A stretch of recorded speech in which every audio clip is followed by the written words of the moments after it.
Hello friends, Hindi यात्रा साहित्य में आपका स्वागत है। यूजीसी नेट 2 दिसंबर 2026 के लिए हम इस एग्ज़ाम की तैयारी करने के लिए सबसे पहले इसके सिलेबस को देखेंगे। तो इसमें पेपर, जैसा कि मैंने बताया था कि पेपर 2 होते हैं। यूजीसी नेट में पेपर 2 भागों में बटा हुआ है, ठीक है। पेपर 1 और पेपर 2। पेपर 2 में 10 यूनिट्स, पेपर 1 में 10 यूनिट्स आती हैं और पेपर 2 में भी 10 यूनिट्स आती हैं। आज हम बात करेंगे आयोग द्वारा दिए गए इस सिलेबस की बात, जिसमें कि हम पेपर 1 की 10 यूनिट के बारे में आज चर्चा करेंगे कि कौन सी यूनिट आएगी और किस यूनिट को किस प्रकार से पढ़ना चाहिए कि हम अधिक से अधिक अंक इसमें प्राप्त कर सकें। तो हम इसको आराम से, बिल्कुल अच्छे से इसको एक बार पढ़ेंगे, क्योंकि जब तक हमें पाठ्यक्रम या सिलेबस के बारे में नहीं पता होगा, हम आगे की रणनीति कंप्लीट या पूरी नहीं कर सकते, सफल नहीं हो सकते, ठीक है। और ये एग्ज़ाम एनटीए कराता है, ठीक है। नेशनल एलिजिबिलिटी टेस्ट होता है इसका फुल फॉर्म।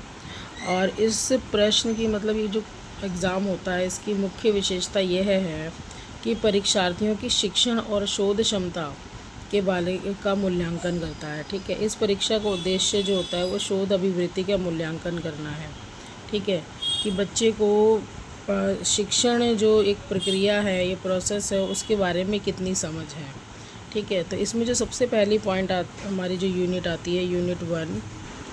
तो जैसा आप वीडियो में देख पा रहे हैं, हमारी पहली यूनिट है टीचिंग एप्टीट्यूड, शिक्षण अभिवृत्ति।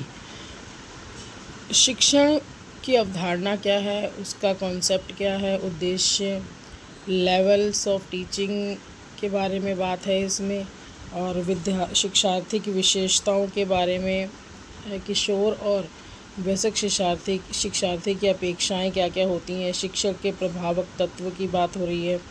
और टीचिंग, ये बीएड में हमने टॉपिक किया था।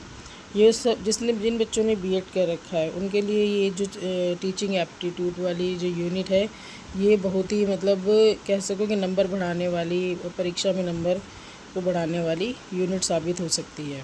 तो इसमें उच्च अधिगम संस्थाओं की बात की गई है। ऑफलाइन और ऑनलाइन के मेथड्स जो है आजकल ज़्यादा उभर कर आ रहे हैं। स्वयं प्रभा, इस प्रकार से मूक क्या होता है। शिक्षण सहायक प्रणाली परंपरागत, आधुनिक और आईसीटी पर आधारित है।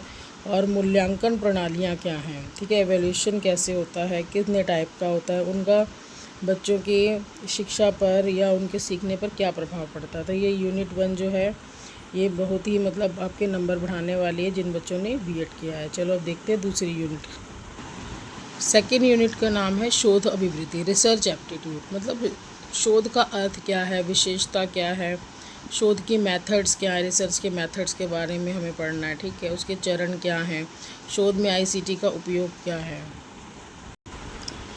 पेपर 1 में तीसरी यूनिट आती है आपके नॉलेज कॉम्प्रिहेंशन। मतलब ये एक पैसेज आपको दिया जाएगा, अनसीन पैसेज, ये आपको उसमें से क्वेश्चन आंसर ढूंढ कर करने होंगे। तो ये यूनिट तो हम 1 महीने पहले या 40 दिन पहले, मतलब इसको शुरू करेंगे। इसको अभी पढ़ने की आवश्यकता नहीं है, ठीक है।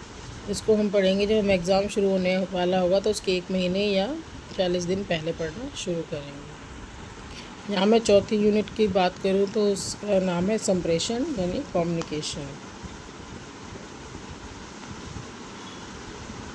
संप्रेषण का अर्थ, उसके प्रकार और प्रभावी संप्रेषण कैसा होता है, मतलब आपका कैसे आप कम्युनिकेट कर पाएँ जो कि प्रभावित हो।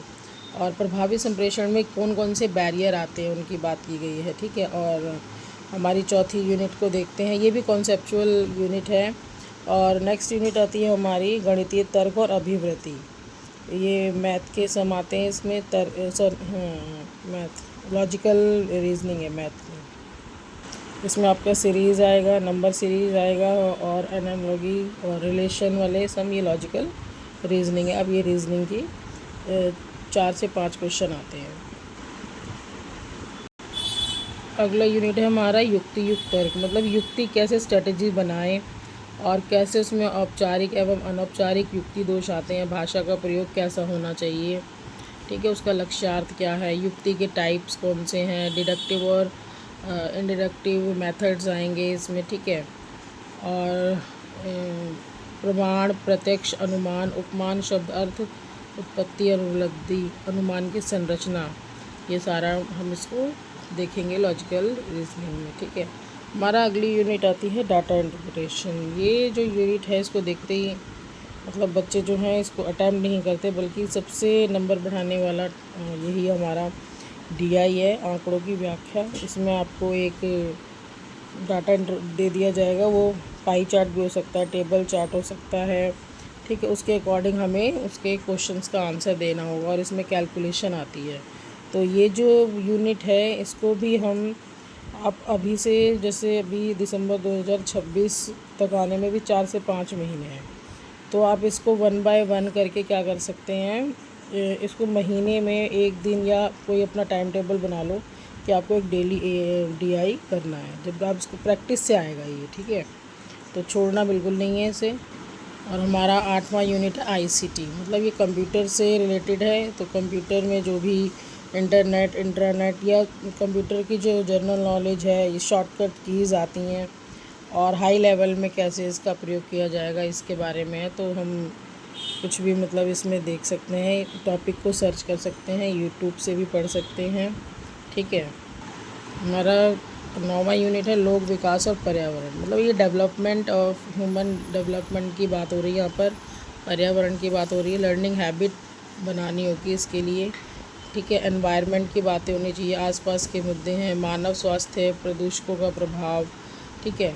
प्राकृतिक और जो आपके होते हैं प्राकृतिक ऊर्जा के स्रोत इसमें दे रखे हैं, ठीक है, उनके बारे में हमें जनरल मतलब पता होना चाहिए कि बायोमास क्या है, नाभिकी क्या है। पर्यावरण संरक्षण के जो पॉलिसीज़ हैं कौन कौन सी कब चलाई गई हैं, उससे रिलेटेड ये क्वेश्चन आता है। तो ये आपका लॉन्ग टर्म वाला यूनिट है, इसको आप अभी से ही मतलब शुरू करेंगे तब आप इसमें MCQ कर पाएंगे, मतलब क्वेश्चंस को समझ पाएंगे कि कैसे आते हैं।